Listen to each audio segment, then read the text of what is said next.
Karen Sabrina Berstorff. A senhora sabe o porquê que foi convidada para participar da nossa reunião no dia de hoje? Eu imagino que, como diretora de gestão de licitações e contratos, seja para explicar como é que funciona o processo de compras dentro do Estado. O som dela, a senhora vai ter que se aproximar um pouquinho mais e ver se essa luz verde está acesa. Está acesa. Ficou melhor? Sim, bem melhor.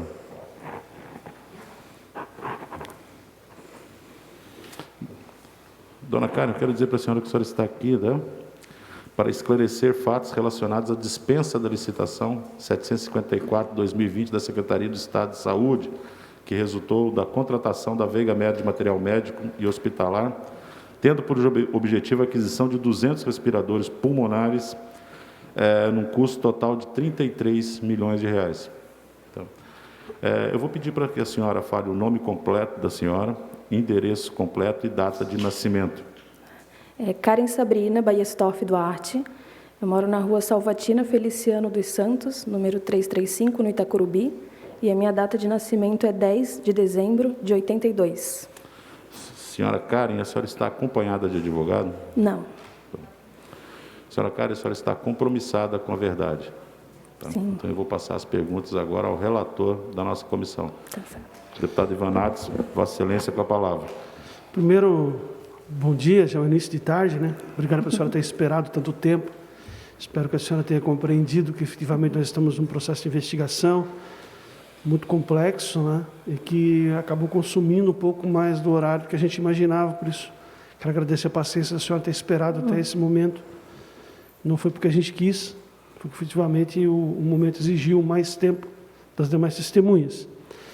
Mas eu só queria alertar a senhora que a senhora foi convidada por mim para estar aqui para nos explicar como é que funcionam os procedimentos administrativos, das licitações do Estado, porque nós recebemos ótimas referências da senhora como uma profissional competente, qualificada, alguém que efetivamente conhece os trâmites e tem compromisso com as contas públicas. Então, por isso que a senhora está aqui, para nos ajudar a esclarecer como as coisas acontecem. Considerando que o deputado Cobalcini foi secretário de Estado e tem muito mais experiência do que esse deputado em relação a compras, licitações, que passou por isso, eu vou passar a palavra ao deputado Cobalcini. Deputado Cobalcini, Vossa Excelência, com a palavra. Obrigado, presidente. Obrigado, deputado Ivan. Cumprimentar todos os deputados no início desta reunião. Cumprimentar a servidora Karen Sabrina Duarte, eu não tenho outro sobrenome, que é diretora de gestão de contratos da Secretaria da Administração. Considero que seja a principal autoridade quando se trata de processos licitatórios para aquisição de bens e serviços para o Estado, né? Deve ser sempre a consultora, né, a quem todas as secretarias, em caso de alguma dúvida, deve se reportar. Iniciado o processo licitatório, neste caso aqui não houve o processo licitatório, houve a dispensa, tá? O secretário da pasta tem que autorizar a abertura ou a dispensa. Queria que a senhora, né, explicasse, né, o início do processo.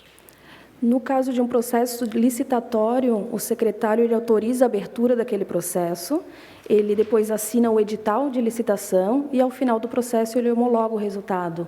Numa dispensa, cabe ao secretário, ordenador primário da pasta, ou a quem ele subdelegar, a assinatura da dispensa. Precisa ser autorizado. Neste caso, o secretário da Saúde ele tem autonomia para fazer a dispensa da licitação? Tem total autonomia. Houve esse documento? Se houve, por que ele não foi feita a publicidade? Deveria ter sido feita a publicidade, a publicação em Diário Oficial da dispensa? Sim, os órgãos eles têm autonomia para licitarem e realizarem as suas licitações. A Secretaria de Administração ela licita de forma centralizada somente aqueles contratos que atendem a mais de um órgão. Então, no caso específico dos respiradores, a Secretaria de Saúde tinha total autonomia para executar esse processo.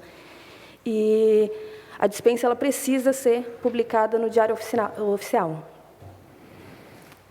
Após instruído o processo licitatório, ou a dispensa, o mesmo não deve ser submetido obrigatoriamente ao grupo gestor de Estado, conforme o decreto 049 de 2015, para a aprovação? Em 2017, o grupo gestor editou uma resolução onde ele dispensa as secretarias de atividade finalística a essa autorização prévia para execução da despesa.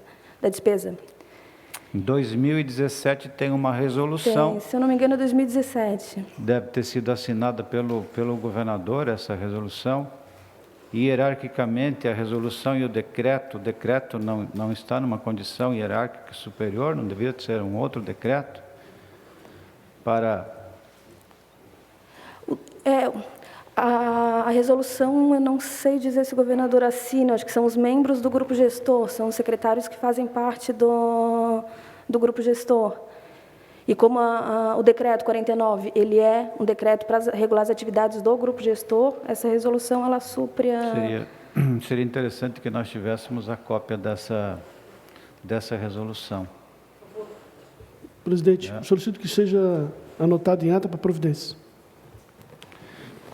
Acatada a solicitação do relator. Como ocorre a homologação do processo licitatório de forma eletrônica? Vou complementar. O secretário da pasta não deve obrigatoriamente assinar digitalmente para a continuidade? Sim, ele assina. Ele homologa dentro o processo licitatório, o pregão eletrônico, né? Ele homologa dentro do sistema e ele assina a homologação digitalmente. Esta formalidade, tens a informação se houve essa formalidade? O caso dos respiradores foi uma dispensa de licitação, então cabe ao secretário assinar também digitalmente essa dispensa. Bem, todo esse processo, presidente e relator, o que foi formalizado, o que não foi formalizado, acho que requer, né, que esta comissão tenha.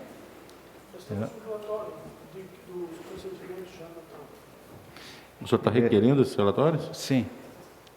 Está acatado. Após os atos administrativos da licitação, o secretário tem que dar o de acordo para que seja encaminhado o pagamento. Sim. Antes do pagamento, o secretário obrigatoriamente tem que autorizar que haja o... Após a formalização da dispensa de licitação, é emitida uma ordem de fornecimento na Secretaria da Saúde, que deve ser assinada também pelo ordenador da pasta. Em caso de alteração dos materiais licitados, por exemplo, a entrega de materiais ou equipamentos de qualidade inferior aos licitados, qual o procedimento legal para se adotar? O fornecedor está vinculado àquela proposta que ele apresentou e que foi aprovada. Se ele solicita alteração de marca daquele material, ele precisa apresentar a justificativa. E não deve ser aceito material de qualidade inferior. Sempre tem que ter alguma vantajosidade para a administração pública naquela troca. No caso, se o Estado aceita o material de qualidade inferior, tem que ter o correspondente desconto, né, do valor. É possível que isso aconteça? A boa prática diz que não deve ser aceito, porque ele está atrelado àquela proposta e que se abra, então, um novo processo para que se apresente uma proposta alterada. A troca de marca ela é aceita quando ela é de equipamento de igual qualidade ou superior. A justificativa, neste caso específico, e se o governo tem adotado pagamentos antecipados sem o recebimento dos materiais adquiridos, isso é praxe em tempo agora de calamidade pública, em função da pandemia, esse procedimento tem sido adotado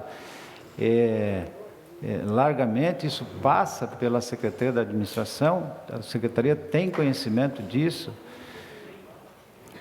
Esses processos eles não passam pela Secretaria de Administração, porque os órgãos eles têm autonomia para realizar essas aquisições do início ao fim.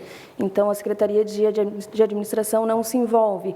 O pagamento antecipado ele não é um procedimento comum, ele não é um procedimento usual, embora exista a possibilidade, a permissão, dentro da jurisprudência para que ele seja executado, não é um procedimento padrão. A pandemia trouxe esse assunto em voga, esse assunto veio muito forte no país inteiro por conta de exigência do mercado, mas ele não é um procedimento usual. Mas digamos que tenha, isso aconteceu, isso é um fato, né? Para que aconteça esta excepcionalidade, o Estado tem que se cercar de todas as garantias. Neste caso específico, não aconteceu. Também isso certamente mais uma irregularidade, né, muito grave, porque o secretário não pode dispor daquilo que não é seu, né? A senhora concorda, né? Sim, o pagamento antecipado ele exige uma série de garantias e cautelas para que o Estado minimize os riscos ou se resguarde de um possível problema na entrega. E eu não analisei a fundo o processo para saber se, nesse caso específico, não houve esse cuidado. Mas o procedimento padrão é que se cerque de todas as garantias e cautelas possíveis para que, face a essa necessidade, os riscos sejam os mínimos possíveis. Essa dispensa, esse ato de dispensa da licitação, tem que ser encaminhado ao Tribunal de Contas, por exemplo? Sim, todos os atos são encaminhados ao Tribunal de Contas. Devem ser encaminhados ao Tribunal de Contas. Certamente que não foi encaminhado porque não há a publicação do ato, não há publicidade. A publicidade dos atos é obrigatória.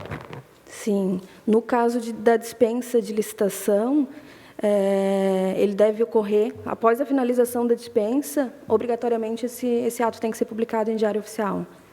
E encaminhado ao Tribunal de Contas pelo valor da aquisição, inclusive, não apenas a aquisição, mas o pagamento antecipado, né? Bem, eu considero, né, de que eu estou satisfeito com as respostas que aqui foram dadas, né, de minha parte, né, agradeço. Só um minuto, deputado Ivanates. Consultar o deputado Sopelsa, se ele está se inscrevendo, pelo fato de estar remoto. Mais para o fim, deputado, mais para o fim. Sim, senhor. Deputado Ivanates, o senhor com a palavra. Bom, o governo estadual, a gente sabe que a União, ela tem uma orientação técnica expedida pela Controladoria Geral da União para procedimentos licitatórios em geral. Dentro dessa orientação técnica da AGU, que é 37/2011, existe todo um cronograma que as licitações da União devem perseguir, mesmo emergenciais, a essa orientação, né, da AGU. No Estado de Santa Catarina, eu tenho conhecimento que a Controladoria Geral do Estado editou a orientação técnica 02/2020. Essa orientação técnica também, ela faz uma série de referências. A senhora conhece essa referência? Muito bem. Significa, ao meu ver, que se tem uma orientação técnica, essa 02/2020, que todas as licitações do Estado devam percorrer essa orientação técnica. Essa é o que eu acredito. Nós também temos a Lei 4.320, de 64, que ela veda os pagamentos antecipados. há uma vedação, tem uma lei expressa que veda o pagamento antecipado. A jurisprudência, o Tribunal de Contas da União, com o decorrer do tempo, foi criando situações excepcionalíssimas que permitiram, então, o pagamento antecipado. Então, o pagamento antecipado é uma situação excepcional, não criada pela lei, criada pela jurisprudência. Obviamente, excepcional, excepcionalíssimo, né? Casos extremamente complexos. Eu diria o seguinte, se fosse dar um exemplo. Uma coisa é dar um dinheiro antecipado para Siemens, para Philips, para GE. Outra coisa é dar um dinheiro antecipado para uma empresa que não tem CNPJ, que o endereço é falso. Essa relação que fica claro. Que o governo diz que a lei autoriza o pagamento antecipado. A lei não autoriza, que autoriza a jurisprudência, caso excepcionalíssimo. Depois, se a senhora eu vou fazer esse relatório, para a senhora concordar se efetivamente isso acontece. Muito bem. A senhora tem conhecimento da orientação técnica 02/2020. A senhora também tem conhecimento do que aconteceu lá nesse procedimento, o pagamento antecipado, não tinha a descrição técnica do equipamento. A senhora está acompanhando isso pela imprensa, até porque para a senhora saber o que está acontecendo. A senhora sabe por que a senhora tem ideia, a senhora não estava lá, mas a senhora tem ideia por que essa instrução técnica, essa orientação técnica não foi seguida pela Secretaria de Saúde nessa compra? Eu não posso afirmar, não posso falar por eles. Foi dado ampla publicidade para essa orientação técnica. A Secretaria de Administração, tão logo se instalou a situação de pandemia, criou dentro do portal de compras do Estado um estado específico para o comprador lidar com a Covid. E essa orientação técnica ela foi disponibilizada lá, encaminhada por e-mail, encaminhada numa lista de transmissão no WhatsApp que a gente tem com todos os compradores do Estado. Então a gente divulgou o máximo possível essa orientação da CGE. Então, antes dessa compra, os secretários tinham conhecimento dessa orientação técnica, os departamentos responsáveis por compras do Estado tinham conhecimento dessa orientação técnica? Eu não tenho certeza desse lapso temporal, o que veio antes da compra, orientação, mas tão logo a gente recebeu a orientação técnica da CGE, no mesmo dia a gente já deu publicidade a ela. Eu não sei se ela foi editada depois ou antes dessa compra. Eu não sei, eu tenho a orientação técnica aqui, mas eu não tenho dia que ela foi publicada. A gente pode providenciar isso. Uhum. Mas essa orientação técnica é o que deve ser seguido. Sim. Muito bem. Vamos imaginar o seguinte. Eu tenho uma compra, dentro dessa secretaria, tem uma compra de 33 milhões de reais, que vai ser pago, que vai ser feito um pagamento antecipado, de uma licitação feita em horas. Quem tem poder de apertar o botão da transferência? Ou seja, essa transferência não aconteceria se não houvesse a participação do Pedro, Paulo e o Tony, e o fulano, ou o órgão, se o senhor não quiser citar nome. A transferência não aconteceria se não tivesse a ciência de fulano, ou o órgão, ou esse ou aquele órgão. Como é que isso acontece? Posso fazer? Só para explicar isso para a gente. Como é que isso se procedeu e por quem passou? O ordenador da pasta, ele tem autonomia para autorizar qualquer despesa, não tem alçadas de valor que subiria a outras instâncias para aprovarem. Então, é de responsabilidade do ordenador da pasta autorizar essas despesas. Então, seria só o Elton, no caso? Só o secretário, Elton? Ou o Fundo Estadual da Saúde, ou a Superintendência Estadual da Secretaria de Controle de Compras. Isso não teria que passar na mão de várias pessoas? Sem um carimbo de uma delas, a coisa não teria acontecido? Quem tem, por lei, a responsabilidade de autorizar a despesa, de assinar tanto a dispensa de licitação quanto a ordem de fornecimento, é o ordenador da pasta. Dentro do órgão, eles podem se organizar com instâncias de aprovação, para que ele se sinta seguro para fazer essa autorização da despesa. Mas a única assinatura que é obrigatória nesse processo é a do ordenador. Única assinatura. Só ele tem o dedo digital, só que a digital dele vai passar. Só com a digital dele pode passar. Como eu disse, dentro do órgão, eles podem regrar outras instâncias de assinatura. Para o controle, tendo a assinatura do ordenador, essa despesa está autorizada. Mesmo no valor de 33 milhões de reais? Mesmo no valor de 33 milhões de reais. O ordenador da pasta ele pode gerir O orçamento e o financeiro da pasta, ele tem autonomia para isso. Tem autonomia para comprar, pagar, escolher quem ele quer, tudo isso. A escolha ela tem que ser justificada. Então, ele não tem o poder de escolher, né? Numa dispensa de licitação, ou ele vai ao mercado colher orçamentos, e aí se opta pelo menor preço, ou ele abre um edital de cotação para que o mercado ofereça propostas e dali ele escolha o melhor preço. Então, a escolha do fornecedor ela precisa estar muito bem justificada. Ele não tem o poder de escolher. Ele tem, dentro do cenário que ele avalia, ele justifica aquela escolha. Muito bem. Para nós, para os parlamentares, para Santa Catarina, a gente não consegue compreender como isso aconteceu dentro da Secretaria. Nós não conseguimos compreender como isso aconteceu. E a gente olha a Procuradoria não se importou. A Procuradoria deu um parecer, não se importou. A Superintendência não se importou.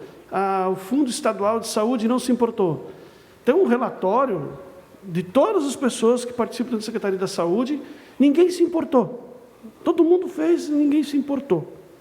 Eu queria saber da senhora, e já faço para mim encerrar, qual o procedimento que a senhora recomendaria para aquela ação? Vamos comprar 33 milhões em respiradores. Qual o encaminhamento que a senhora daria? Mesmo na situação emergencial, nessa pandemia que a gente vive hoje, qual o caminho que a senhora indicaria?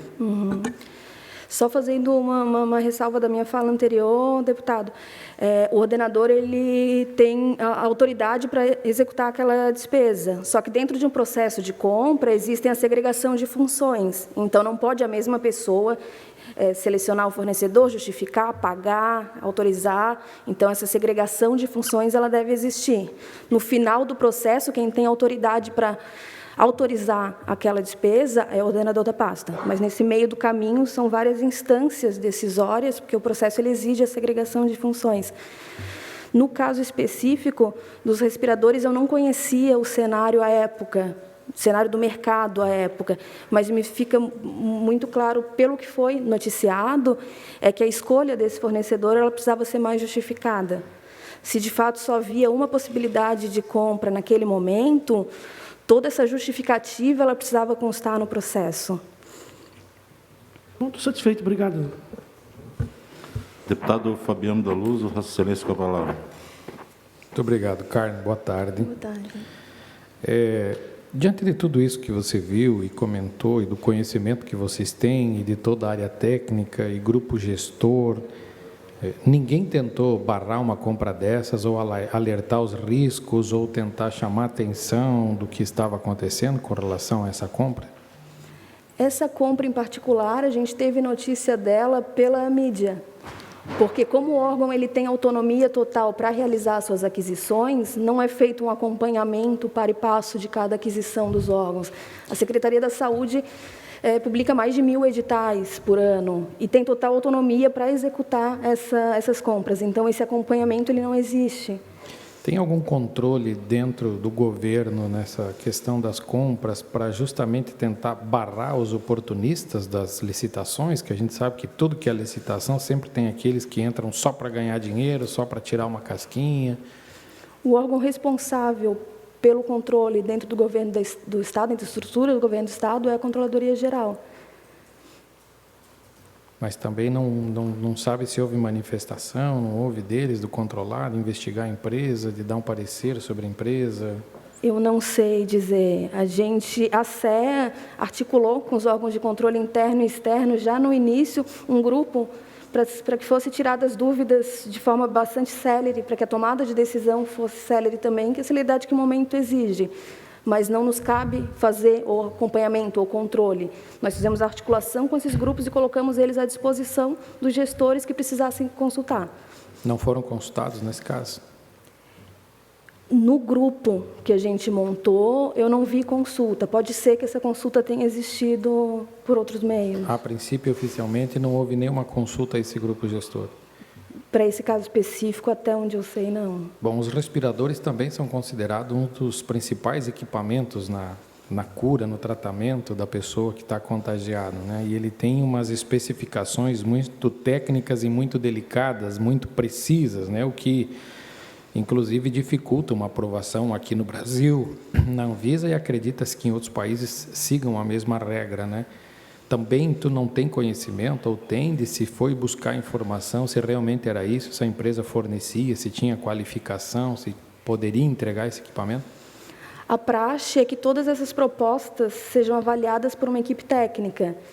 E a Secretaria da Saúde possui um corpo de engenheiros clínicos dispostos a fazer essa análise. Eu não sei dizer se, nesse caso específico, foi submetido a esse grupo a análise técnica desses equipamentos. Obrigado. Deputado Felipe Estevão. Senhor presidente, obrigado.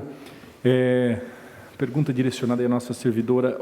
A dispensa de licitação, a seu ver, ela flexibilizou esse processo, eu vou chamar carinhosamente de irregularidade, essa compra irregular? Porque ela é uma compra nebulosa, aí de repente é dispensada a licitação, a seu ver, fazendo parte, eu sei que você fez parte desse processo, caneta poderosa talvez não era a sua. A dispensa de licitação ela foi criada para suprir situações, principalmente situações emergenciais. Então, o que não significa que não se tenha garantias numa dispensa de licitação. O processo ele é diferente de uma licitação, que tem prazos maiores, dado mais publicidade. A dispensa, ela de fato flexibiliza em alguns pontos, mas não significa que não se tenha garantia nenhuma a partir da dispensa. Mas você admite que ela flexibiliza um processo irregular? Desde que cercado com todas as garantias, não. Eu não entendi qual foi os critérios usados, né? Por exemplo, você tem consciência, né, pelas falas anteriores, que teve irregularidade. Uma das irregularidades, por que não houve a publicidade dos atos? Da onde saiu essa ordem? Foi feito em oculto? Para quem está fazendo algo com transparência, não teria por que estar em oculto, não dar publicidade a esses atos. A dispensa ela pode ser feita utilizando basicamente duas maneiras. Ou o poder público vai até o mercado, entra em contato com o fornecedor e traz orçamentos para que sejam comparadas as propostas, se opte pela melhor, geralmente de menor preço, né? Ou se publica um edital de cotação de preços e o mercado encaminha as cotações para que aí seja feita a dispensa de licitação. A publicidade em diário oficial de uma dispensa, ela se dá na finalização da dispensa, quando ela é publicada no diário oficial. Seria, então, quando seria dada essa publicidade? Porque o que mais se preza hoje, né, é ter uma publicidade, transparência, que não tem nada a temer, né, para não deixar sombra de dúvida ou variação, é natural que esteja lá. E por que então seria publicizado isso? Em qual momento? Da forma como foi feita a compra dos respiradores, que não foi feita por meio de um edital de cotação, foi feito mediante o recebimento de orçamentos, essa publicidade ela se dá ao final do processo. Depois de finalizada a dispensa, assinada a dispensa, aí ela é publicada no Diário Oficial.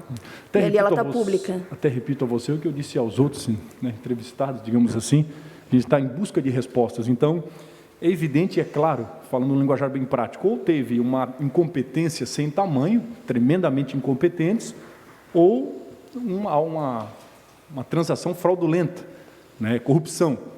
Então, porque, como eu falei, 33 milhões que paga-se adiantado para uma empresa fundo de quintal, que se entrasse no Google, viria que na frente era uma casa de massagem. Então, é algo que a gente está tentando entender nesta CPI, que é o que a população quer, o que nós queremos saber, todos os contribuintes querem saber. Por que isso?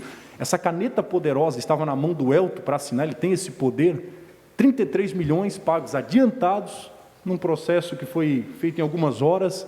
Qual foi o critério que usaram? Ele tinha essa caneta, essa prerrogativa do governador, segundo algumas informações, ele era o homem de confiança do governador, não veio do Douglas Borba, os que nós entrevistamos aqui, conversamos aqui nas conversas anteriores, ele vinha direto de homem de confiança do Moisés. Então a pergunta é, ele tinha legalidade, tinha essa caneta poderosa na mão para consumar esse ato? O grupo gestor de governo ele exige que compras a partir de 650 mil, compras de materiais permanentes, passem pela análise do grupo, com exceção das secretarias de atividade finalística. Essas secretarias estão dispensadas dessa análise prévia. Então, o ordenador do órgão não só a saúde, mas como a educação, por exemplo, outra secretaria finalística, ele tem, sim, autoridade para autorizar essa despesa. Você não participou dessa questão, né, não influenciou na hora de assinar esse contrato, você fez a sua parte técnica e quem assina, quem delibera isso é o secretário Elton. Eu, como Secretaria de Administração, não participei do processo. Esse processo ele foi todo executado pela Secretaria de Saúde. E, da mesma forma como acontece nas demais secretarias, é o secretário, o ordenador da pasta, que tem autoridade para... Deixa eu entender, no governo Moisés, então, em plena, né, a gente sabe que tem as leis de responsabilidade fiscais, está aí uma ex-presidente que leva essas marcas sobre si, as questões de leis de responsabilidades fiscais. O governador Moisés dá essa autonomia, um secretário, hoje ele tem essa autonomia de deliberar isso sozinho, ou seja, não teve a participação do governador, até onde ele tem esse poder, o governador confia, afinal, está a carreira dele em jogo, o próprio salário dele de coronel aposentado está em jogo, porque se é provado que ele participa com corrupção ativa, passiva, de qualquer forma, ele terá sérias complicações. Então, ele dá essa legalidade ao secretário Elton. Hoje eu quero entender isso, ele tinha esse poder de assinar, ou seja, o governador não sabia de nada, porque é o que ele diz, eu não sei de nada, é esse, é aquele. A gente quer chegar a um culpado, é o Douglas Borba, é o secretário Elton, é o governador, até onde ele participava. Hoje um secretário tem essa legalidade do governo Moisés? Hoje, as secretarias finalísticas têm autoridade para executar despesas sem prévia autorização do grupo gestor. Todas as demais, passado um limite de valor, precisam submeter as despesas à análise do grupo gestor. No caso específico da saúde, por ser uma secretaria de atividade finalística, ele tem, sim, por decreto e resolução, a autonomia para executar essas despesas. Muito bem, senhor presidente, me considero satisfeito aqui. Deputado Moacir Sopelso, Vossa Excelência, com a palavra. Não, muito obrigado, senhor presidente. Eu queria indagar da senhora Karen se ela tem conhecimento de qual a justificativa que foi feito, que a avaliação foi feita para homologar e antecipar o pagamento da compra dos respiradores. Não tenho, deputado. Eu cheguei a olhar o processo, mas muito superficialmente, já que não cabe à SEA fazer o controle e a fiscalização desses processos, eu não tenho informação da justificativa que foi dada para que fosse feito nesses moldes. A senhora também mencionou que as secretarias afins têm poder de homologar somente com o ok do secretário da pasta, compras como essa, no caso de 33 milhões, se for o caso de mais valor, de menos valor. Isso é para todas as secretarias? Secretaria da Agricultura também tem, por exemplo, esse poder? Todas as secretarias que executam atividades finalísticas dentro do governo têm. Isso está nessa... Desculpa. Não precisa passar no grupo gestor, elas têm que pedir, elas somente pedem, elas tendo orçamento, só pedem o recurso para a Secretaria da Fazenda para fazer o pagamento? Sim, o recurso ele não é pedido a cada compra, né? Mas eles têm, dentro do processo de compra, eles têm autonomia para executar essas despesas. Todas essas despesas, todas essas aquisições, elas precisam ser cadastradas no SIG, que é um cadastro de informações gerenciais. Isso aí é obrigatório a todas as secretarias. A partir do SIG, o grupo gestor analisa alguns desses processos. No caso das secretarias finalísticas, é exigido apenas o cadastro no SIG. A avaliação do grupo gestor está dispensada. Está dispensada, mas no SIG essa compra foi registrada? Eu não sei dizer se foi registrado, mas ela deveria ter sido registrada. Pelo que a gente sabe, não deve ter sido, porque foi muito rápido. Eu queria só uma outra informação. Esses recursos foram solicitados pela Secretaria da Saúde à Secretaria da Fazenda para fazer o pagamento? Eu não sei informar o senhor. Como esses processos não passam por nós, na Secretaria de Administração, eu não sei informar se eles solicitaram ou não o recurso. Desculpa aí a minha falta de informação. Quais são as secretarias finalísticas consideradas? A gente tem a saúde, tem a educação, segurança pública, administração prisional. Se não me falha a memória, são essas. Mas a resolução ela lista, se eu não me engano, a resolução 4 de 2017, ela lista quais são essas secretarias finalísticas, ela enumera essas secretarias. Quer dizer, a Secretaria de Segurança, se ela licitar um presídio e homologar, não precisa passar pelo grupo gestor, o governo do Estado também não precisa saber, como é que é? O caso do presídio, por exemplo, ele é diferente porque ele exige, ele trabalha com serviços terceirizados. Serviços terceirizados todos passam pelo grupo gestor. Quando eu falo dessa dispensa de avaliação, é para material permanente, que é o caso dos respiradores, né? Então, uma licitação para... Tá bom. Satisfeito, senhor presidente? Sim, deputado. Dona Karen, o secretário Elton Zeferino, ele tem, na época, ele tinha total autonomia, inclusive para delegar para uma segunda pessoa, né, a possibilidade de estar executando tanto a dispensa, pelo que eu estou entendendo aqui, eu estou acompanhando o raciocínio da senhora, tá? E como também para poder celebrar ali a compra através de licitação. Ele poderia delegar essa função a uma segunda pessoa. A execução, o processo de compra, ele precisa ser feito por outra área, para respeitar a segregação de funções. Então, quem autoriza não pode ser a pessoa que executa, que não pode ser a pessoa que paga e não pode ser a pessoa que fiscaliza. Essas tarefas, elas essas atividades têm que ser segregadas para garantir esse sistema quase que de freios e contrapesos. E essas nomeações são de responsabilidade do Ele secretário. tem essa autonomia para ele delegar? Tem, como secretário da pasta, ele pode definir quem vai desempenhar essas Por meados de junho do ano passado, nós estivemos na Secretaria da Saúde, encaminhamos algumas pessoas ali que sofriam de obesidade mórbida, por uma associação. E a requisição nossa, naquela época, que eu tentei conversar com o secretário Elton, era sobre a compra de grampos, né, que iam servir ali para o processo cirúrgico ali, que se trata da redução ou da obstrução de alimentos ali no estômago ali. Ali a gente viu uma diferença entre aquilo que é comprado, tá? Quando se compra um material que é específico para a utilização ou de cirurgia, né, ou para qualquer obstrução mais difusiva, no caso do respirador pulmonar, pessoas que estão acometidas ali pela síndrome respiratória, né, era necessário que se passasse, na época, né, por uma junta médica e por técnicos, como muito bem lembrado ali pelo deputado Fabiano da Luz. Três lotes de materiais foram reprovados naquela época ali, porque não atingiu a qualidade ali que foi avaliada por essa comissão. No nosso caso aqui, houve a entrega de um material, ou a entrega não, né? Não se pode nem falar entrega, a ameaça de entrega de um material de qualidade inferior. Uma expectativa, mas na expectativa já foi dito que o material que seria entregue seria de qualidade diferente daquele do acordado no contrato da compra. Como que se faz uma análise técnica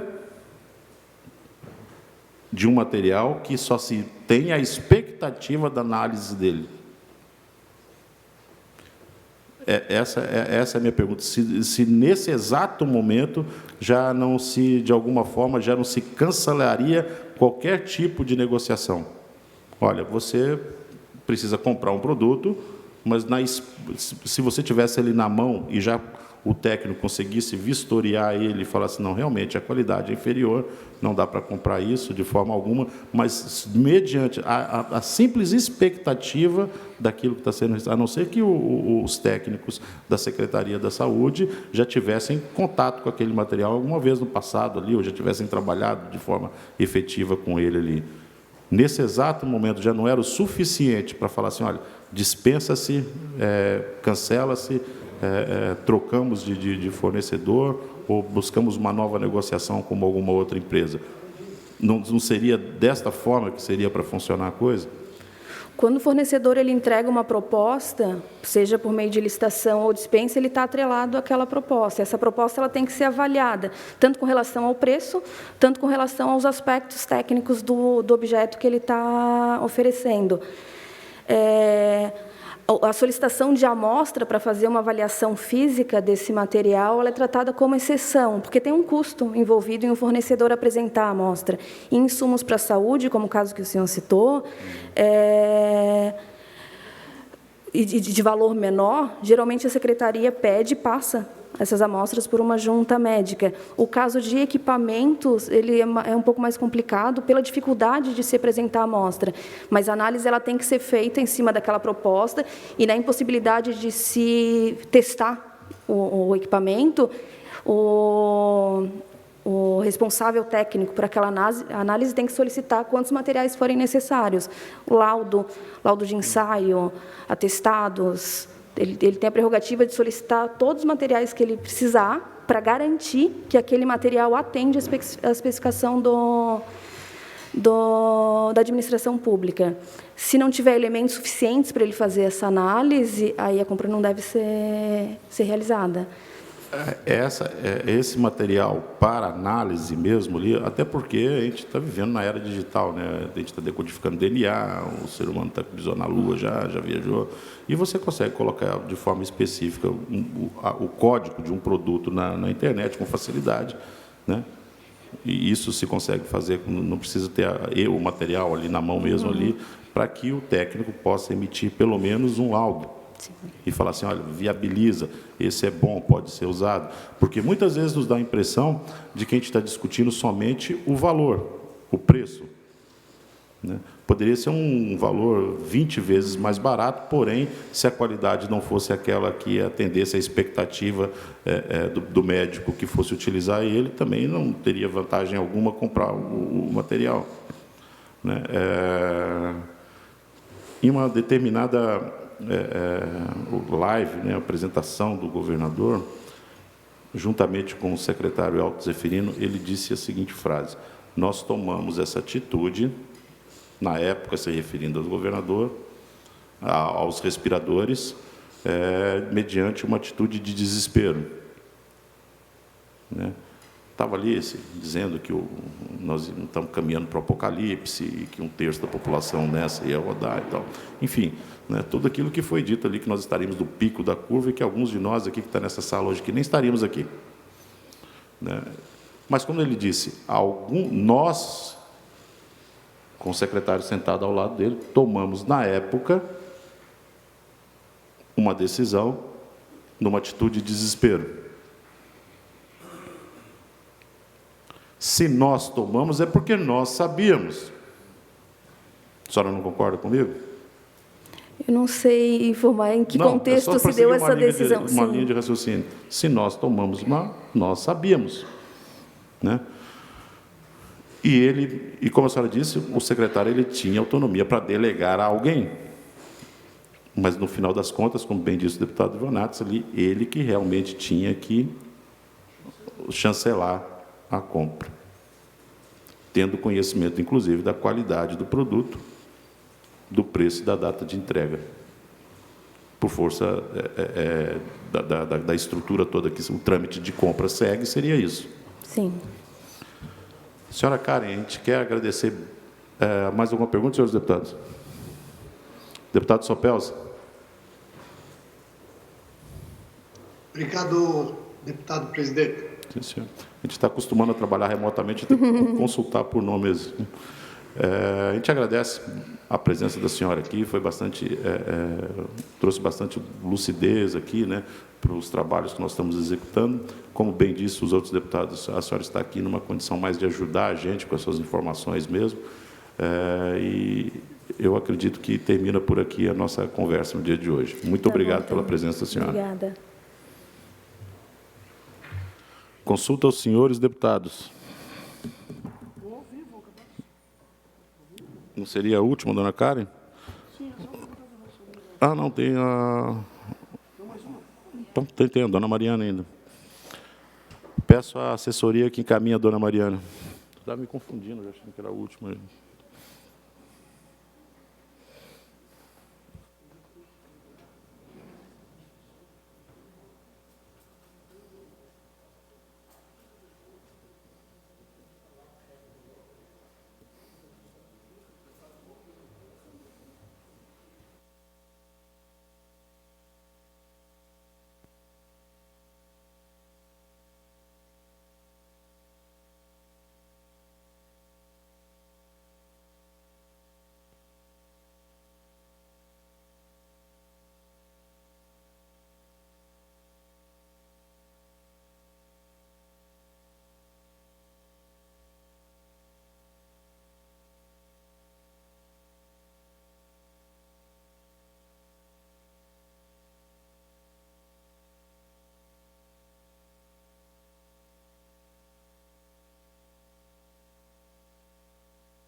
Boa tarde, senhora Mariana Rabelo Petri, a senhora? Boa tarde. Seja muitíssimo bem-vinda à nossa comissão, tá? Senhora Mariana, a senhora sabe o porquê foi convidada a vir até a nossa reunião aqui nessa tarde de hoje? Eu tenho conhecimento que essa reunião é sobre a CPI dos respiradores. Sim. Dona Mariana, a senhora está acompanhada de um advogado? Não. Dona Mariana, a senhora podia fazer... Pode tirar minha Pode. A senhora poderia fazer uma gentileza para a gente dizer seu nome completo, seu endereço e data de nascimento? É Mariana Rabelo Petri, eu resido na rua Presidente Nereu Ramos, centro Florianópolis, e nasci em 24/10/1989. Sim, dona Mariana, a senhora, em qualquer momento que for feita uma pergunta para a senhora, pode se usar do direito de permanecer calada, tá? Okay. Mas para isso é necessário que a senhora expresse. Prefiro não falar, porque bom. o silêncio ele não é um indicativo de resposta. Sim.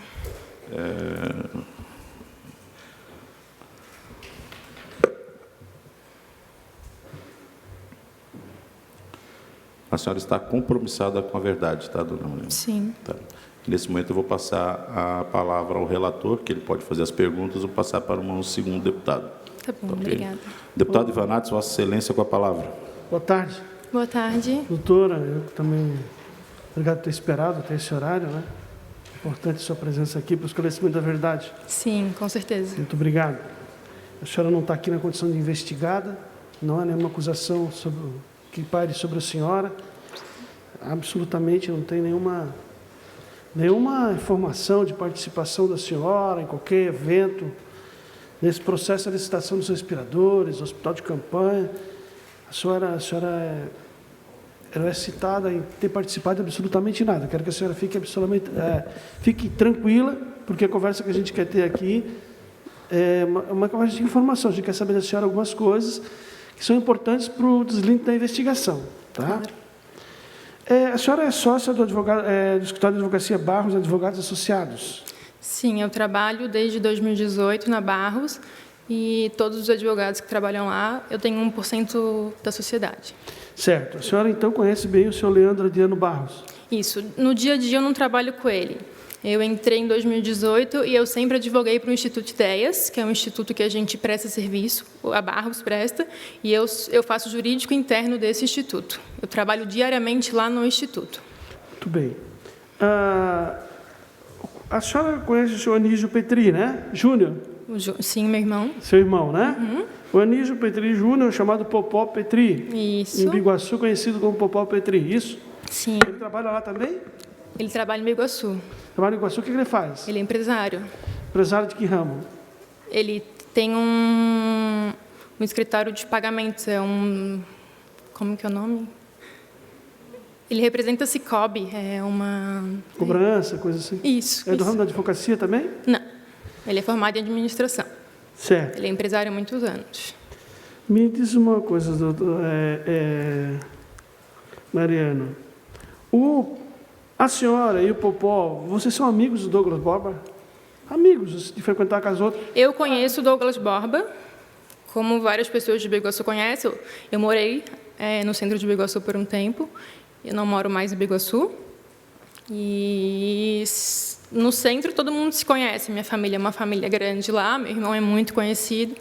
E eu não sou amiga íntima do Douglas. Eu sou amiga da esposa dele. Não tenho intimidade com ele. Não tenho nem o telefone do Douglas Borba, nem o celular dele eu tenho. Mas com a família a senhora tem? No caso, é amiga da esposa? Sou amiga da esposa, não sou amiga íntima de estar sempre na casa dela, mas sim, já estive na casa dela. E o Popó Petri, teu irmão? O meu irmão, sim, ele joga bola com o Douglas e é amigo dele. Amigo dele? Mas nunca teve nenhuma relação política com o Douglas. Isso não. Minha família é muito tradicional em Biguaçu.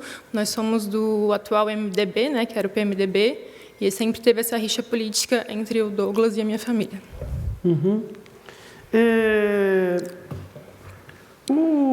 Mas então vocês conhecem o Douglas Borba? Sim, conheço. A família, conhece toda a situação? Sim.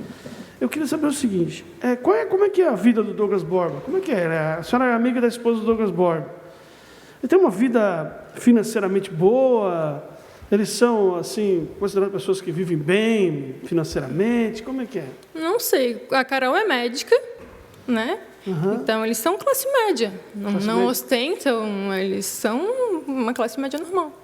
A senhora sentiu, nos últimos tempos, algum enriquecimento, algum empoderamento? Não. Alguma coisa nesse sentido?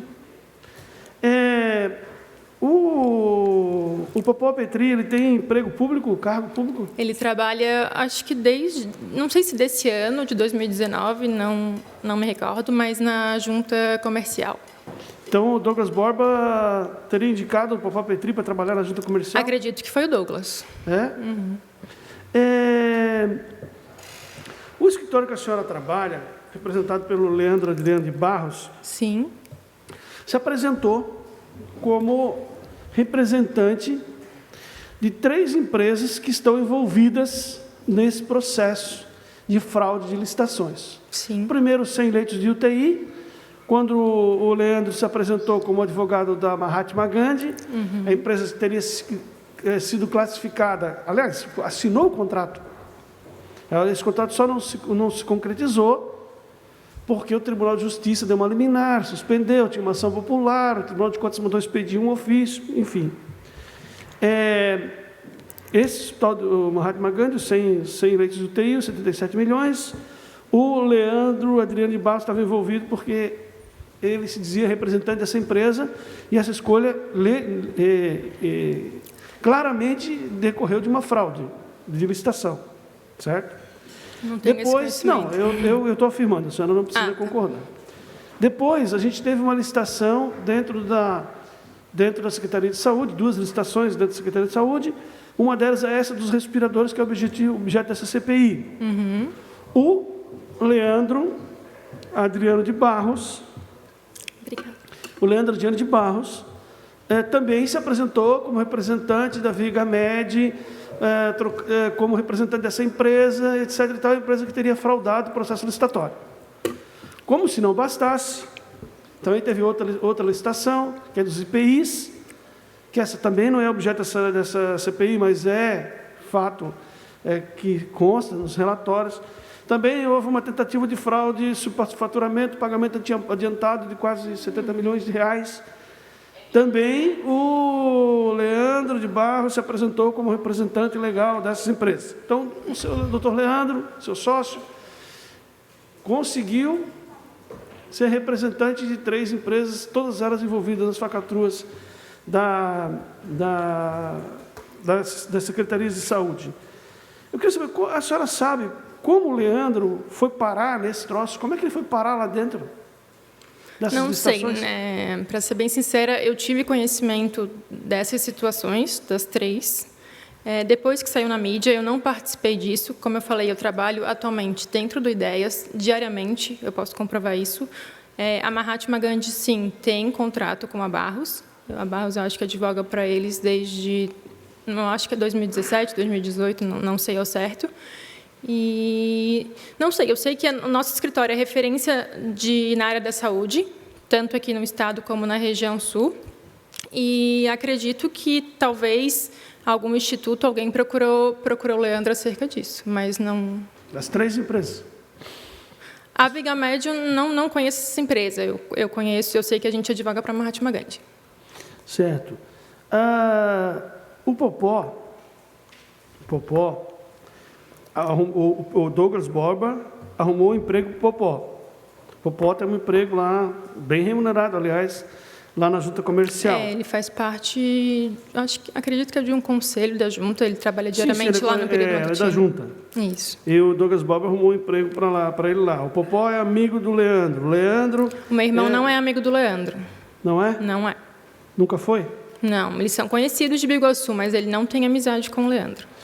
Então Na realidade, nem eu tinha amizade com o Leandro. Eu entrei no escritório porque surgiu a oportunidade de uma vaga, mandei meu currículo e entrei lá.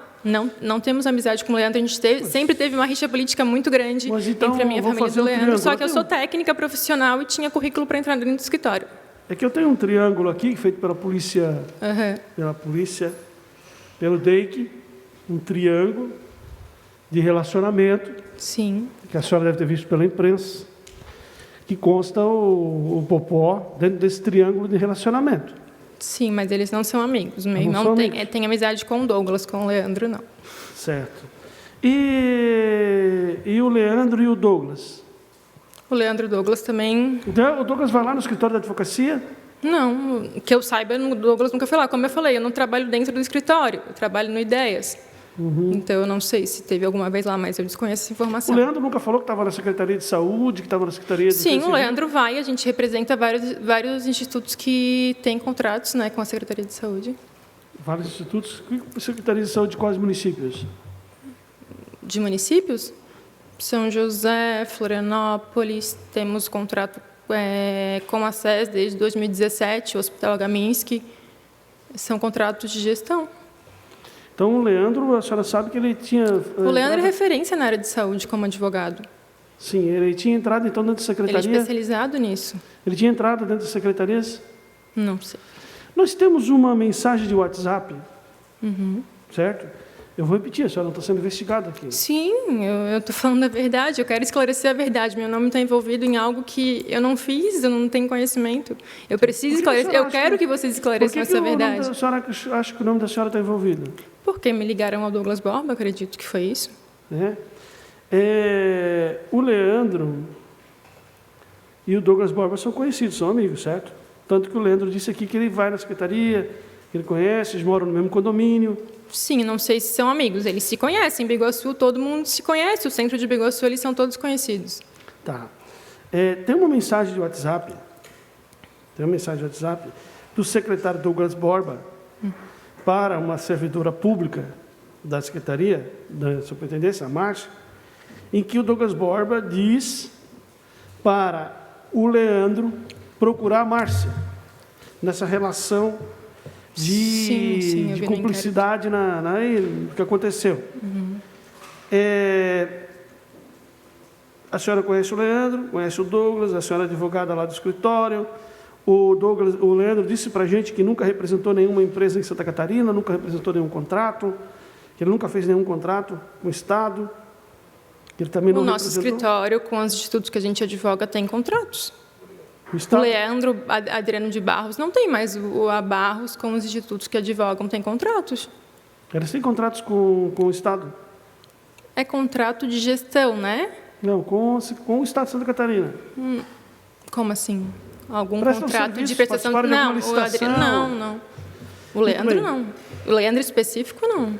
O escritório dele, que é a mesma coisa. Não, um contrato específico com a secretaria ou com o Estado, não. Os nossos institutos que a gente advoga, eles têm contrato, um tem contrato específico com o Estado. Muito bem, o que acontece?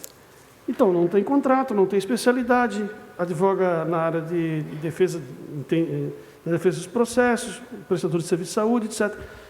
O Leandro disse que não tem nenhum contrato, não tem expertise, nunca fez.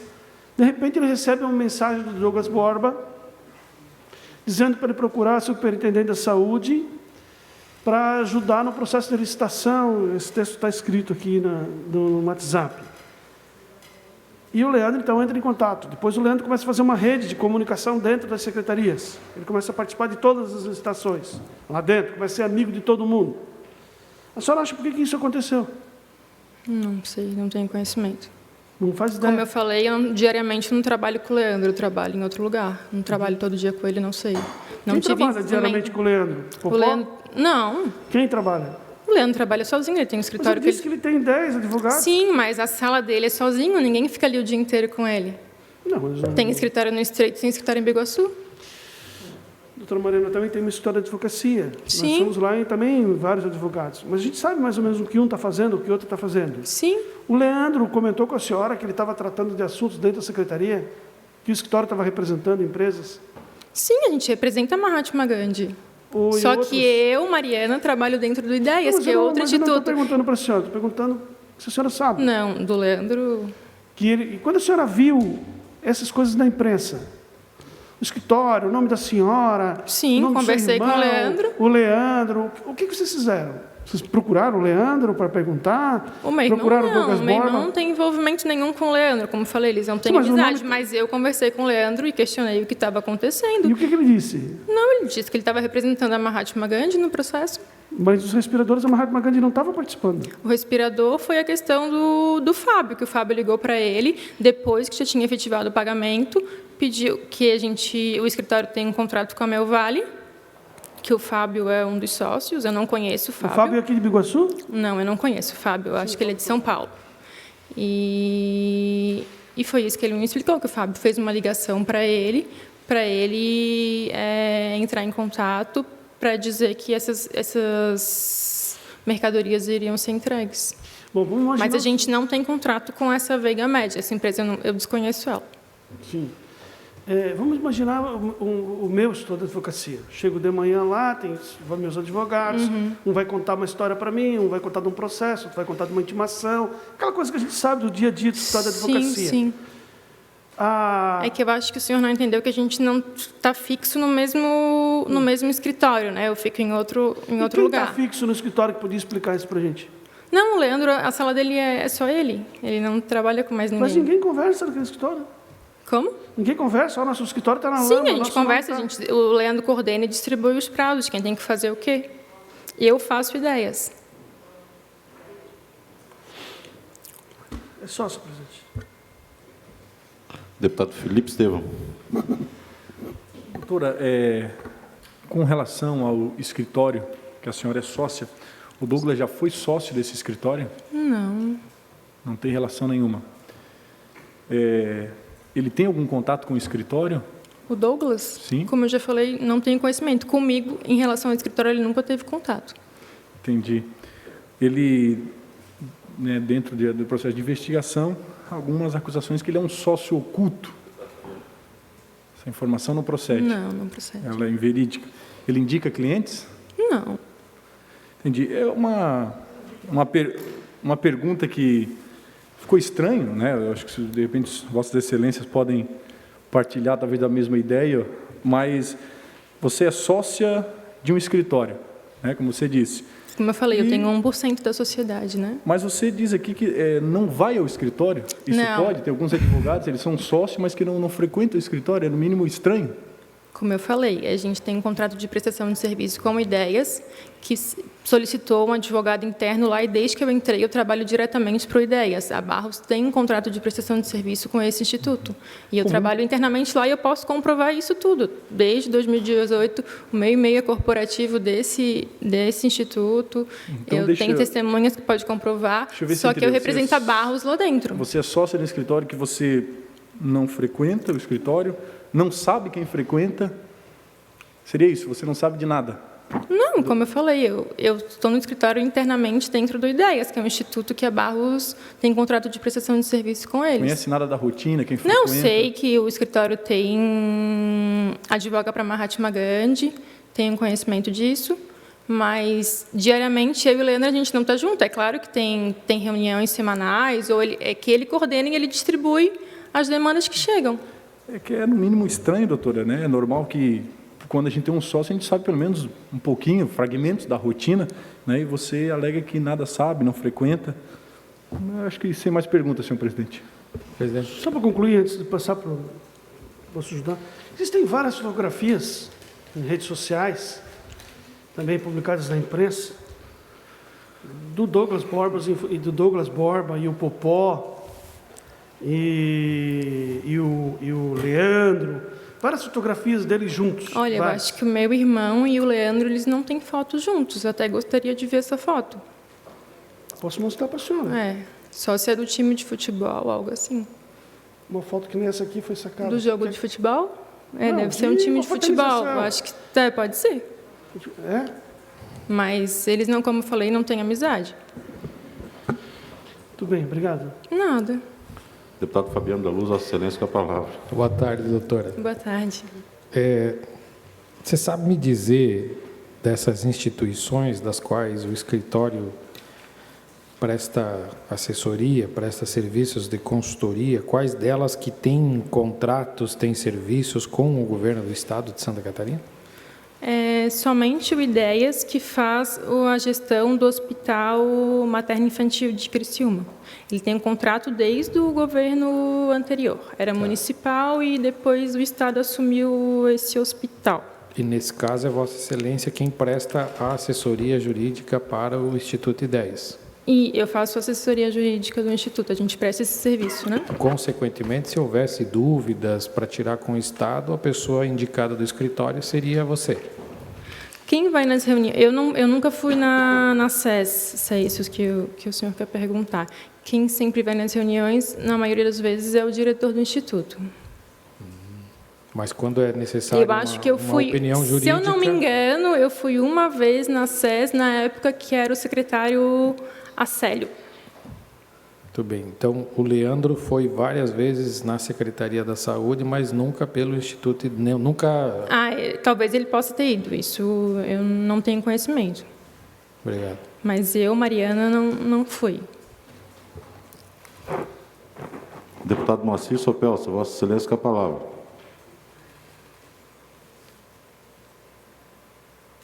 Fique grudado, mano. Senhor presidente, desculpa. Nada a perguntar, senhor presidente. Estou satisfeito.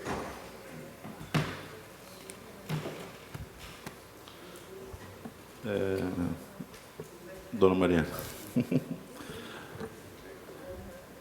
Durante todo o processo, todo esse episódio do Covid-19, desde quando foi decretado o estado de calamidade, enfim, a imprensa ela vem noticiando dia a dia, né? E além da imprensa, o próprio governo do estado ele tem um esforço muito grande de mostrar cada uma das suas ações. Inclusive são feitas transmissões ao vivo todos os dias, os repórteres comentam, a televisão divulga isso, né? E eu não estou me referindo agora à divulgação das providências serem tomadas em relação ao hospital lá da Marejada, mas a compra dos respiradores. Né? O governo do Estado, em várias oportunidades, nós estamos tomando providência para acelerar, enfim, né? Via telefone, WhatsApp, inclusive naquelas pessoas que fazem parte da mesma rede social, de pessoas que estão diretamente desenvolvidas em todo esse processo. Por exemplo, se o o deputado Cobalcini publica alguma coisa na rede social dele, como eu tenho amizade com ele, sigo a página dele, eu vou acabar tendo acesso a isso também. E isso se forma uma grande rede de amigos, é assim que funciona a rede social. Então, as informações elas chegam de forma muito pontual. Então, fica difícil da gente entender como que uma pessoa, e a gente ouviu isso aqui em várias declarações, que eu só fiquei sabendo disso pela imprensa após. A senhora entendeu minha linha de raciocínio aqui? Da aquisição do material. Aí, além da aquisição do material, nós partimos também ali para quando o meu ambiente de trabalho, ou o meu círculo familiar, ou o meu ciclo de amigos começa a trabalhar com isso. Nós estamos construindo aqui um raciocínio. Sim.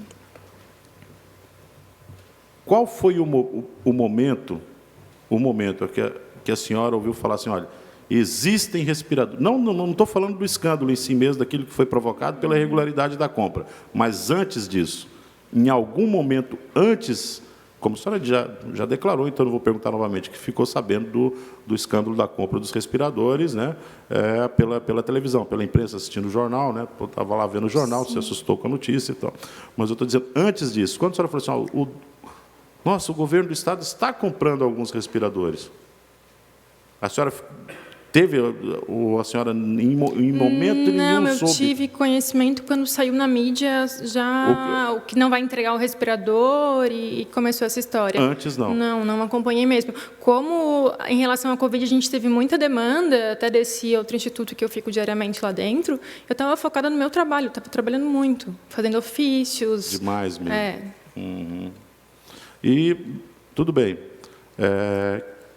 o escritório de advocacia a pessoa do Leandro, né?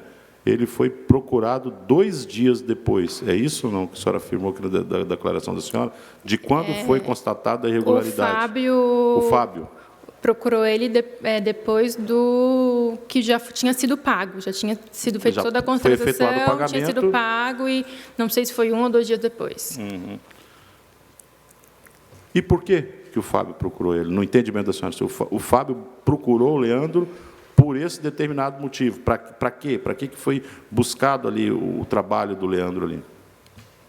Para ver se o Leandro tinha algum contato com a secretaria, como o Leandro é uma pessoa de referência na área da saúde aqui no Estado, se ele poderia conversar com alguém para tentar só amenizar a situação, dizer que era uma empresa idônea e tudo mais, e queria entregar esse material. Deixa eu ver se ele podia falar assim, olha, fiquem tranquilos, né, que essa empresa ela tem uma idoneidade. Sim. E que, em tempo mínimo, o material será entregue. Como que a senhora teve conhecimento do conteúdo dessa conversa? Depois que aconteceu tudo isso, eu questionei o Leandro, qual foi o teu contato com o Fábio? Assim, Leandro, o que o Fábio falou contigo? Aí ele respondeu... Eu precisava saber, meu nome estava envolvido, né? Uhum. E ele me mostrou, sim, o Fábio manda mensagem, liga para ele, algo desse tipo. Que o Fábio teria E o Leandro pedido, tem essa prova. Justamente para poder falar assim, olha, o governo do Estado de Santa Catarina tenha confiança, porque essa empresa ela vai... Foi uma ligação, ele falou. Hã? Foi uma ligação dele. Foi uma ligação. Isso. Então, não foi um contato pessoal, foi uma ligação só. Não, daí depois ele fala isso com a... O Leandro fala com a servidora, né? Sobre isso. Qual servidora? Com a Márcia. Com a Márcia. Eu vi isso, eu li tudo, eu li o inquérito, né? Uhum. Não, consulta aos senhores deputados se existe mais um questionamento a fazer. Eu ainda estou ali. O seu endereço do seu escritório é distinto do endereço do escritório do Leandro? Nós temos 2 escritórios, um em Biguaçu e um no Estreito. Você fala do Instituto? Isso. É no mesmo prédio, mas não é no mesmo andar. Não no mesmo andar. Isso. Ok. Dona Mariana, quero dizer Senhor para a senhora... presidente, Boa, prossiga. uma última pergunta. A senhora sabe pelo menos o faturamento do escritório? Bruto, líquido? Mensal, você disse? Sim. Não tenho, acredito que seja uns 60 mil, não sei. Satisfeito, senhor presidente. Dona Mariana, quero... Opa, só um pouquinho, chegando mais um materialzinho.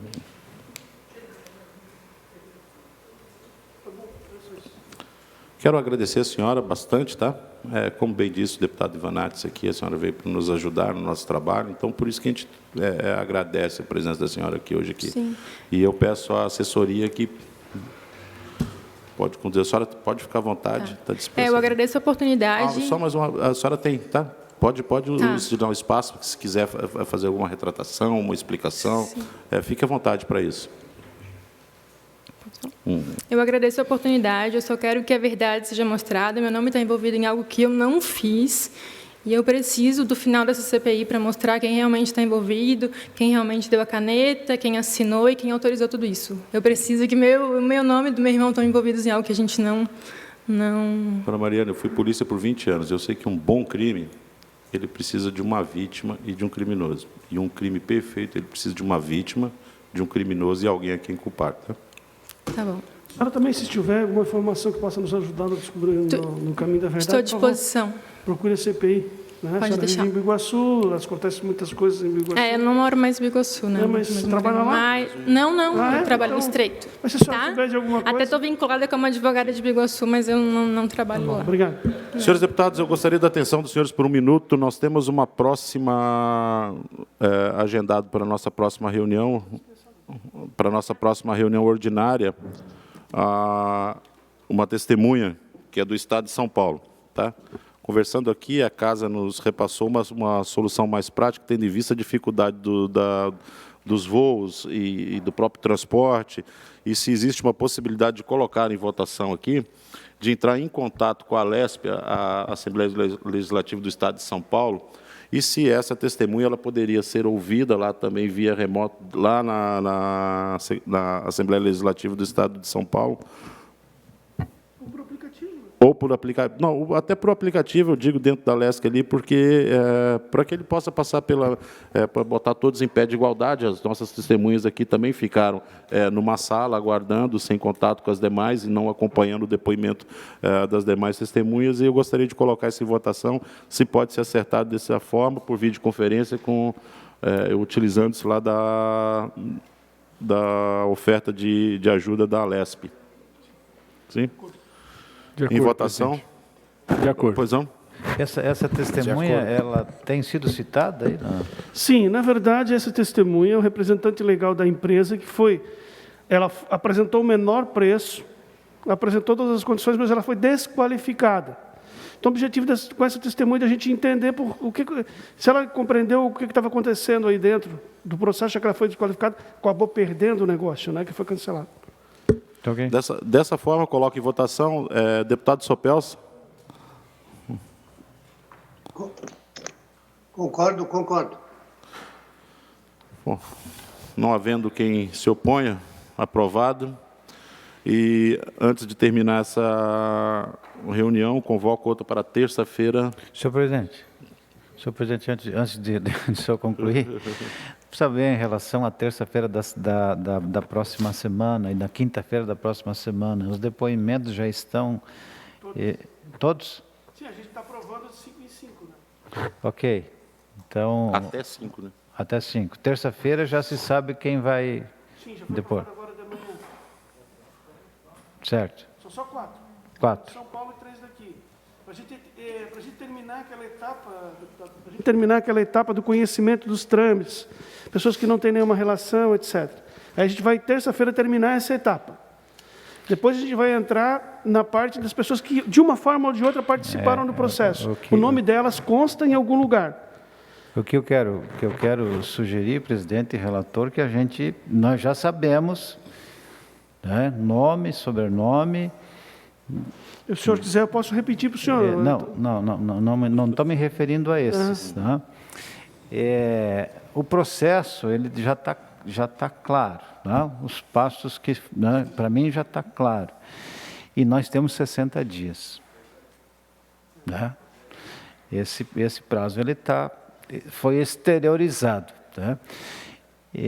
Penso que a gente deva, tá, o mais rápido possível, tá, até pelo farto material que o próprio Ministério Público tem, a não ser que surja um fato novo de alguém que não conste ainda, nesses autos, mas eu penso que a gente deva perseguir esses, tá, que há indícios fortíssimos, tá, de materialidade. Sim, Acho que a gente... deputado Cobalcini, eu acompanho o raciocínio de Vossa Excelência, mas como foi apresentar nosso plano de trabalho, Sim. nós temos que fazer depois, no final do relatório, os comparativos, desse com aquele, aquele com aquele, isso com aquilo, e é preciso passar por essa etapa. Com a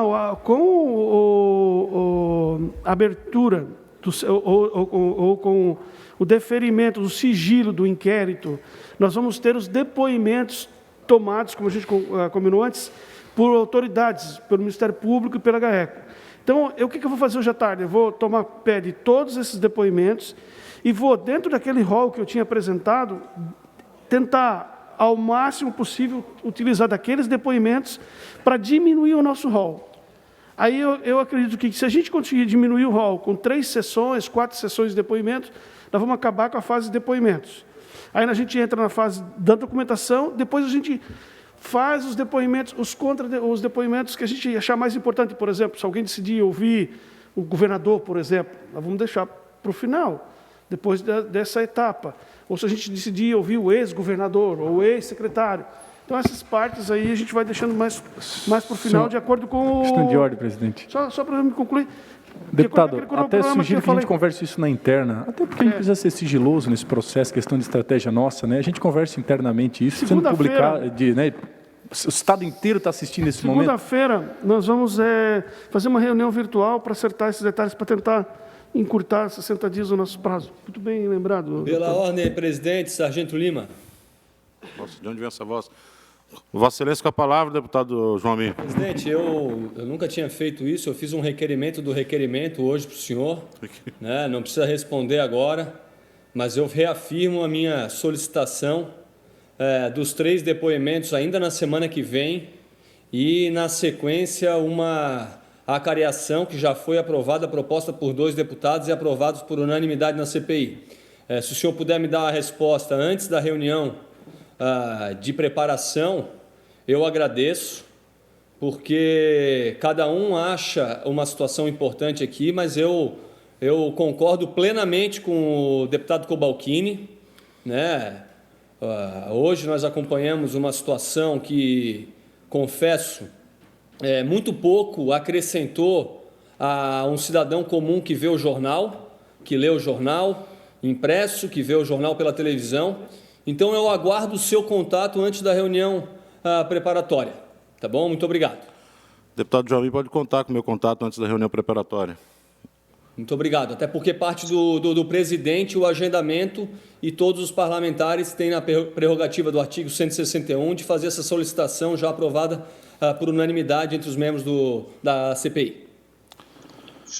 Feito como... Deputado Moacir Sopelsa. Muito obrigado, senhor presidente.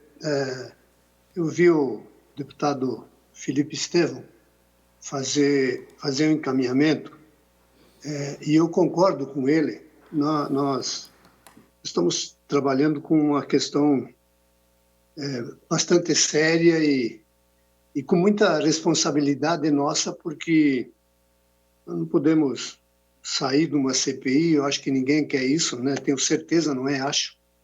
Ninguém quer que a gente saia sem ter os encaminhamentos todos corretos. Eu acho que, mesmo que eu esteja online, vocês que têm a possibilidade, os senhores, né?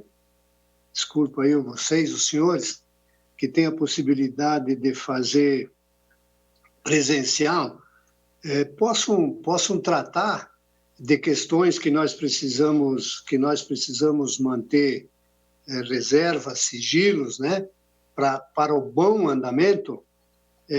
Vocês possam fazer e me comunicar. Eu não tenho nenhuma dúvida em ser parceiro, sabe? Acho que eu também concordo que nós tivemos, na minha maneira de ver, pouco progresso hoje, sabe? Acho que tem coisas aí que nós podemos agilizar e ter muito mais proveito. É o meu entendimento, e quero dizer que é um entendimento meu modesto e respeito a opinião de todos os demais 8 colegas que fazem parte da CPI. Era essa, senhor presidente, senhor relator, senhores deputados, a minha participação. Deputado Sopelso, se a gente não cuidar com os ritos, as situações, ouvindo todo mundo, nós vamos fazer um processo de inquisição, que não é o nosso desejo. Ninguém quer inquisitar ninguém. Nós queremos dar oportunidade para todos aqueles que, de uma forma ou de outra, tiveram o nome envolvido, citado, cara estampada no jornal, de uma forma ou de outra, indicados como partícipes desse processo, da oportunidade deles se manifestar aqui na CPI. Todos. A mocinha aqui teve o nome dela, a doutora Mariana, teve o nome dela citado, a fotografia dela citada, ela estava nos jornais, ela estava em tudo quanto é lugar, ela teve agora a oportunidade dela de vir aqui contar a história dela. Isso também tem que ser levado em consideração. O processo que a gente pretende implementar aqui não é um processo de inquisição. É um processo de dar oportunidade para todas as pessoas que tiveram o nome envolvido apresentar a sua versão. Esse é o meu desejo, deputado Sopelso. Muito obrigado pela oportunidade. Vossa Excelência também tem razão no que fala, mas a gente vai fazer dentro do tempo estabelecido, vai se fazer tudo o que tem que fazer. Senhores deputados, questão de ordem, presidente. Eu tenho uma absoluta certeza que, nesse exato momento, quase 7 milhões de pessoas estão torcendo pelo sucesso do nosso trabalho. Tenho essa absoluta certeza. Mas também tenho a absoluta certeza que, no mínimo, umas 30 pessoas estão torcendo para o nosso insucesso, para o nosso fracasso, e pessoas que, como quem tem acesso ao processo e quem tem acompanhado o trabalho aqui de perto, né, do trabalho feito pelo relator, pelos demais deputados, pelos encaminhantes de cada um dos requerimentos, nós estamos trabalhando com pessoas que, não vou dizer boas naquilo que fazem, porque apresentaram falha no cometimento do erro, mas pessoas que conseguem, sim, de alguma forma, garimpar no meio do nosso trabalho, feito a várias mãos aqui, buscar erros. Até porque que isso é muito lucrativo, né? No mínimo 33 milhões, e vale a pena. Questão de ordem, presidente, até para não desanimar o espírito dos colegas, é o primeiro dia de uma sabatina, processo investigativo, ou seja, é achar uma agulha no palheiro. Nós temos um objetivo central, que é dar esse senso para a população de justiça, ou seja, ou é responsabilidade, é maracutaia que tem atrás dos panos. Então, acho que o processo está dentro daquilo, acompanhando algumas CPIs, eu estudei muito nas últimas semanas, estudei todas, esse é o processo. Vai se ouvindo todas as partes, todos os envolvidos, vai juntando, para que sejamos justos, não seja um tribunal de inquisição, traga logo fulano, ciclano, secretário esse ou B. Tem uma caminhada, e eu acho que estão de parabéns, foram 8 horas de trabalho aqui, com afinco, dedicação, com o objetivo central de chegar quem deliberou isso, quem foi incompetência. Então, eu parabenizo a todos, para que não desanime o espírito dos colegas, que a gente continue firme. Eu acho que o trabalho, a gente está aqui se empenhando em fazer o melhor. Eu acho que, se fosse fácil, qualquer jornalista investigativo já tinha resolvido e sanado, e a justiça já estava aí prendendo gente. Tanto é que o Ministério Público ainda não prendeu ninguém, porque existem um processo criterioso, que é gradativo, sistemático. Então, parabéns aos colegas, eu fiquei muito satisfeito, não considero que não tenhamos avanço, eu acho que ouvimos as partes, respeitosamente, claro, ao Amin, que eu considero um colega, um amigo, igualmente a experiência, né, do nosso querido amigo, Sopelso, mas eu manifesto aqui uma opinião um pouco contrária. Eu acho que a gente avançou, e uma grande caminhada começa com o primeiro passo, são 60 dias, então não vamos desanimar o nosso espírito e vamos firme em busca da verdade e trabalhando com unidade. Antes do encerramento, convoco uma próxima... Opa, deputado Sopelso. Deputado meu nobre Felipe, amigo. Olha, você pode ter certeza que eu quero contribuir. Não é para achar essa agulha no palheiro. Eu posso te dizer que é bem maior do que uma agulha que está no palheiro. Também acho. Talvez é a minha pressa, sabe? Eu estava fazendo suspense, mas a Bíblia diz, né, que com um ancião, não que ele é um ancião, que ele é jovial, esses cabelos brancos não nos enganam, mas está a sabedoria, com o jovem está a força, e eu tenho certeza que a sincronia disso, né, da experiência dos mais antigos, Cobalcini, com nós mais novos que chegamos, a gente vai chegar a um resultado que seja satisfatório à população catarinense. Gostei do ancião, porque ele está bem velhinho mesmo. Né? Olha lá, acabado, né? Gente, Convocada a Vocês próxima reunião para terça-feira às 10 horas e dou por encerrado. Às 17 horas.